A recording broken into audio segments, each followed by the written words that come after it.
বিসমিল্লাহির রহমানির রহিম। ভাই ও বোনেরা, যে যেখান থেকে আমাকে দেখছেন এবং শুনছেন, আপনাদের সবাইকে আমার সালাম, আসসালামু আলাইকুম। আশা করি আপনারা ভালো আছেন, আমিও ভালো আছি।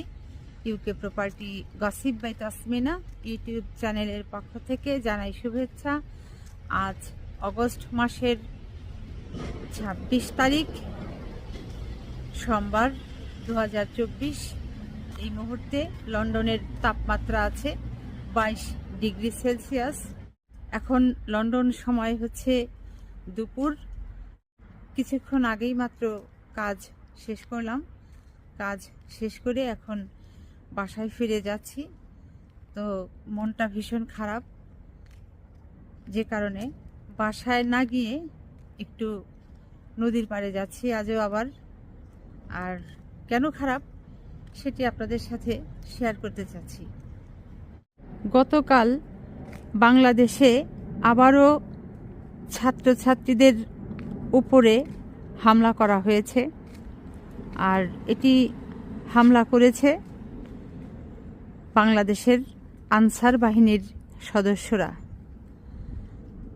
যেভাবে এই নিরস্ত্র মেধাবী শিক্ষার্থীদের উপরে এরা এই 2 হাত 2.5 হাত লম্বা মোটা মোটা কাঠের গজারি কাঠের রোলার নিয়ে তাদের উপরে ঝাঁপিয়ে পড়েছে, তাদেরকে পিটিয়েছে, ছাত্রদের মাথা ফাটিয়েছে, তাদেরকে রক্তাক্ত করেছে,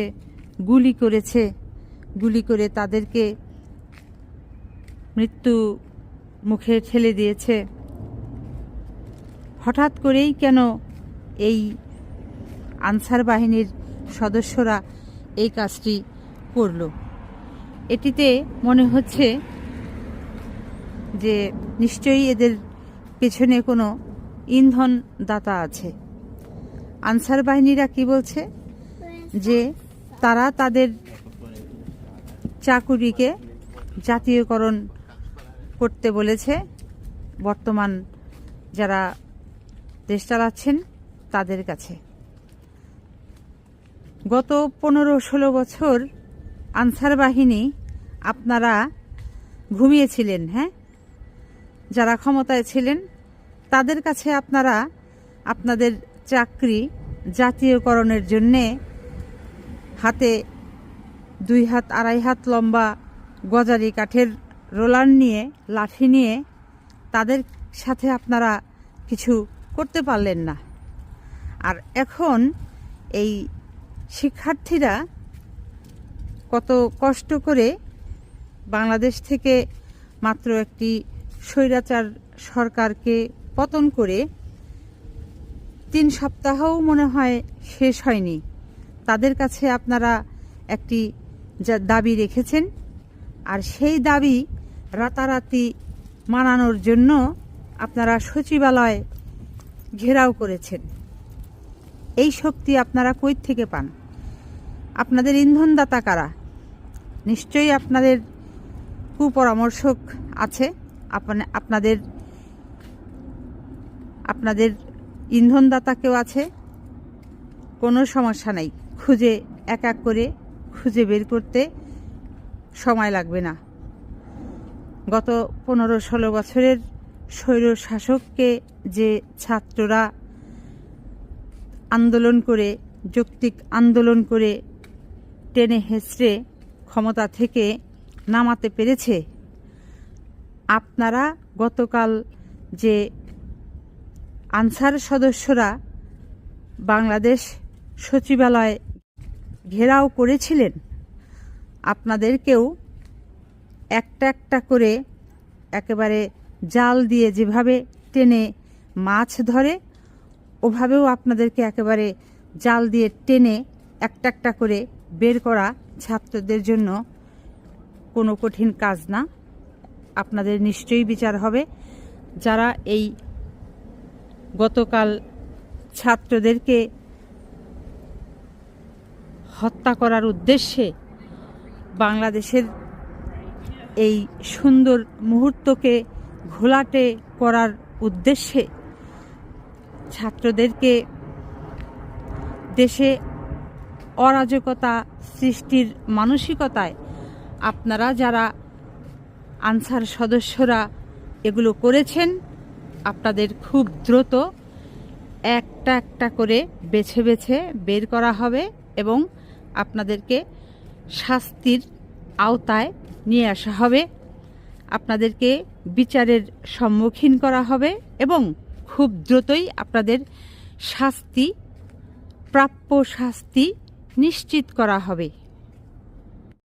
গতকাল 25শে আগস্ট 2024 রবিবার ঢাকা শহরে এই সচিবালয় এলাকাতে যে সকল আনসার সদস্যরা ডিউটিতে ছিলেন, যারা বর্তমানে দেশ পরিচালনার কর্মকাণ্ডে নিজেকে নিয়োজিত রেখেছেন, এদেরকে এক এক করে খুঁজে বের করুন এবং এদের ইন্ধনদাতাকেও খুঁজে বের করুন এবং দ্রুত কঠিন শাস্তির সম্মুখীন করুন, যাতে ওই শাস্তি দেখে আগামী কোনো আনসার সদস্য বাহিনীরা যেন স্পর্ধা করতে না পারে ছাত্রদের গায়ে হাত তুলতে। আনসার বাহিনীর সদস্যরা যারা ছাত্র ছাত্রীদের উপরে লাঠি দিয়ে হামলা করেছে, গুলি চালিয়ে হামলা করেছে, তাদেরকে বেধড়ক মারধর করেছে, হত্যা করার চেষ্টা করেছে, এরা আনসার বাহিনীর সদস্য বলে আমরা মনে করছি, ঠিক আছে। কিন্তু সেই সাথে আরেকটি বিষয় গভীরে যেতে হবে যে এদের সাথে এই আনসারের ড্রেস পরে, তারা আনসার না কিন্তু আনসারের ড্রেস পরে আনসারদের সাথে যোগ হয়ে এই ছাত্র হত্যা করতে এসেছে, এরকম ভুয়া আনসার আছে কিনা সে বিষয়টি আপনারা অবশ্যই খতিয়ে দেখবেন। এমনটাও তো হতে পারে। কাজেই সব দিক থেকেই চিন্তা করতে হবে এবং সতর্কতার সাথে আপনাদের এখন সামনের দিকে আগাতে হবে। সবশেষে গতকাল আনসার সদস্যদের হাতে আহত সকল শিক্ষার্থী ভাই বোনদের দ্রুত শারীরিক সুস্থতা কামনা করছি। আল্লাহ যেন সকল আহত শিক্ষার্থী ছাত্রছাত্রী ভাই বোনদেরকে দ্রুত সুস্থ করে দেন। তো আজ এখানেই শেষ করব। সবাই ভালো থাকবেন, সুস্থ থাকবেন এবং আমার জন্য দোয়া করবেন। আমার এই চ্যানেলটিতে লাইক, কমেন্ট, শেয়ার এবং সাবস্ক্রাইব করবেন। আসসালামু আলাইকুম, আল্লাহ হাফেজ।